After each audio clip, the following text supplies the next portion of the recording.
नमस्कार, मैं हूं नीलू। तो जिस तरह से बातचीत कहा जा रहा था कि अमेरिका और ईरान के बीच में होगी, वो बातचीत अब हो चुकी है।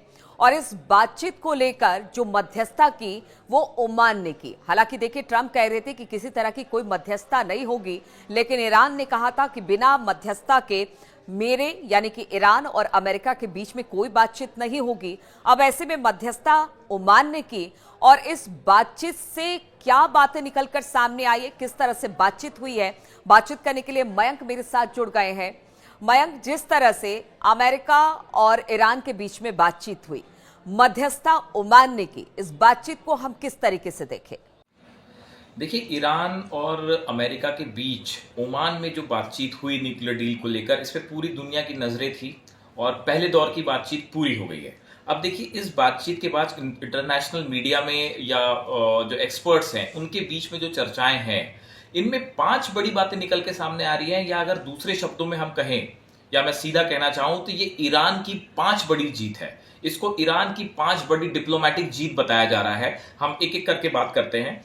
देखिए, पहली बात, ईरान शुरू से ये कह रहा था कि हम सीधी बात अमेरिका से नहीं करेंगे, और बिल्कुल वैसा ही हुआ। जो मुलाकात ओमान में हुई, उसमें इस मुलाकात में बैठक में देखिए अमेरिका की तरफ से स्टीव विटकॉफ शामिल थे, जो कि ट्रंप के एनवॉय हैं। साथ में अब्बास अराक्ची थे, ईरान के जो विदेश मंत्री हैं, और ओमान के विदेश मंत्री बद्र बिन हमाद।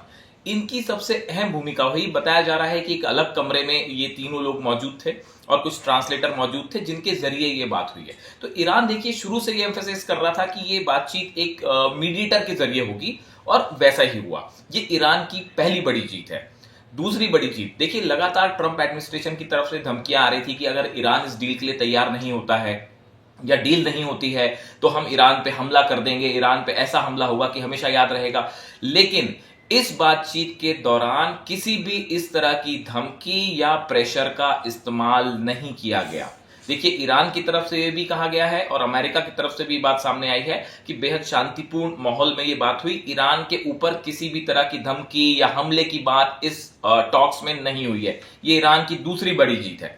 तीसरी बड़ी जीत, इस डील में ईरान किसी भी तरह के दबाव में नहीं आया है। इस चर्चा के दौरान आप देखिए, मीडिएटर के थ्रू बात हुई है, रिस्पेक्टफुल माहौल में बात हुई है। ईरान के ऊपर बड़ा प्रेशर था पिछले 1 महीने से, लेकिन हमने आपको पहले भी बताया कि पूरे रमजान के पीरियड में जिस तरह से ईरान ने अपनी पावर का स्ट्रेंथ शो करी, चाहे मिलिट्री हो, चाहे एयर फाइटर्स प्लेन्स हो, मिसाइल्स हो, सब के सब उन्होंने सबका इस्तेमाल करते हुए उन्होंने एक संदेश दिया कि हम किसी के सामने झुकेंगे नहीं। ये तीसरी बड़ी जीत हुई। किसी भी तरह के दबाव में ईरान नहीं आया। चौथी बड़ी जीत, इस पूरी डील के बाद, इस पूरी जो डील में जो पहली दौर की बातचीत हुई है, इसके बाद ईरान की तरफ से यह कहा गया कि हम एक फ्री और फेयर डील चाहते हैं। हम किसी तरह की ऐसी डील नहीं चाहते कि जिसमें ईरान दबाव में आ जाए। उनकी तरफ से साफ कहा गया, सिर्फ न्यूक्लियर प्रोग्राम को लेकर होगी, मिसाइल्स या बैलिस्टिक मिसाइल्स के प्रोग्राम को लेकर नहीं होगी। ये ईरान की चौथी बड़ी जीत है जिसमें साफ संदेश दिया गया। पांचवी बड़ी जीत जो है, देखिए, नेतन्याहू लगातार कह रहे थे कि लीबिया स्टाइल में ईरान के न्यूक्लियर प्लांट पर प्रतिबंध लगना चाहिए या बैन लगना चाहिए।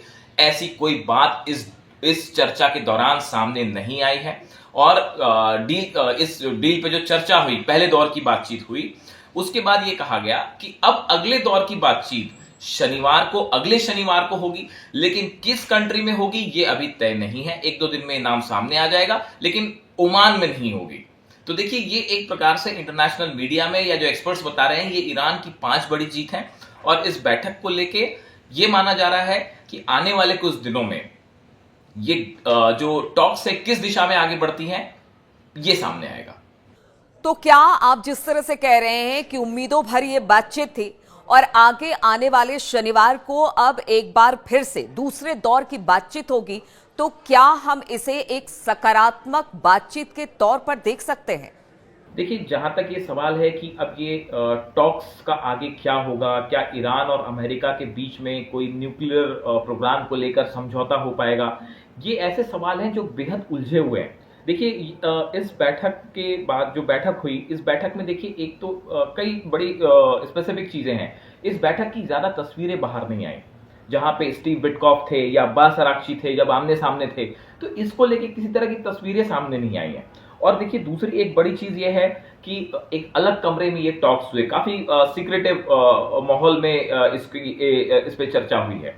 और देखिए बैठक के बाद एक गौर करने वाली बात है कि अब्बास अराक्ची जो विदेश मंत्री हैं ईरान के, इनका बयान आया है, neither we nor the other party want fruitless negotiations, discussions for discussion sake. उनकी तरफ से मैसेज साफ है कि देखिए हम सिर्फ बातचीत करने के लिए बात नहीं करना चाहते, जैसे पिछली बार हुआ था कि ओबामा एडमिनिस्ट्रेशन ने ईरान के साथ न्यूक्लियर डील करी और फिर ट्रंप आए सत्ता में तो उन्होंने डील कैंसिल कर दी। ईरान का कहना ऐसा है कि भाई हम एक ऐसा समझौता चाहते हैं जो टिकाऊ हो, लंबे समय तक चले। कहने का मतलब यह है कि ईरान की तरफ से, देखिए हम बार बार कह रहे हैं कि एक डिप्लोमेटिक स्टैंड जो लिया गया पिछले 1.5-2 महीने में बहुत मैच्योर है। विदेश नीति के स्तर पर, युद्ध की तैयारी के स्तर पर, इंटरनेशनल स्टेज पे, तीनों जगह ईरान ने जबरदस्त क्षमता का प्रदर्शन किया है। और इस जो टॉक्स हुई हैं ओमान में, इसमें भी ये बात निकलकर सामने आई कि ईरान का स्टैंड जो है वो अंतरराष्ट्रीय स्तर पर बहुत बेहतर हुआ है और ईरान के लिए समर्थन भी बढ़ा है। अब देखिए अगले दौर की बातचीत अगले शनिवार को होगी। कौन सी कंट्री में होगी हमने बताया कि अभी 1-2 दिन में बात समझ में आ जाएगी। लेकिन देखिए 1-2 बातें हैं कि इस पहले दौर की बातचीत के बाद ईरान के ऊपर किसी तरह का जो एक दबाव बनाने की कोशिश हो रही थी नेतन्याहू के, अमेरिका के द्वारा, वो तो हवा हो गई।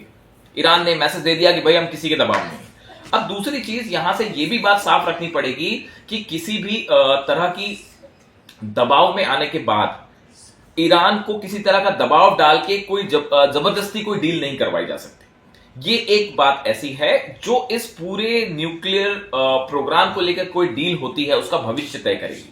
देखिए क्या डील होगी, नहीं होगी, कितने वक्त में होगी, ये आने वाला वक्त बताएगा। लेकिन एक स्टैंड साफ है कि ना तो खामेनेई किसी के दबाव में है, ना ईरान दबाव में है, और एक फ्री और फेयर डील होगी। यही ईरान को मंजूर होगा, यही पुतिन को भी मंजूर होगा और यही शायद चीन को भी मंजूर होगा। हम बार बार कह रहे हैं चीन और रूस का समर्थन लगातार ईरान के साथ है, जो इस डील की दशा और दिशा तय करेगा।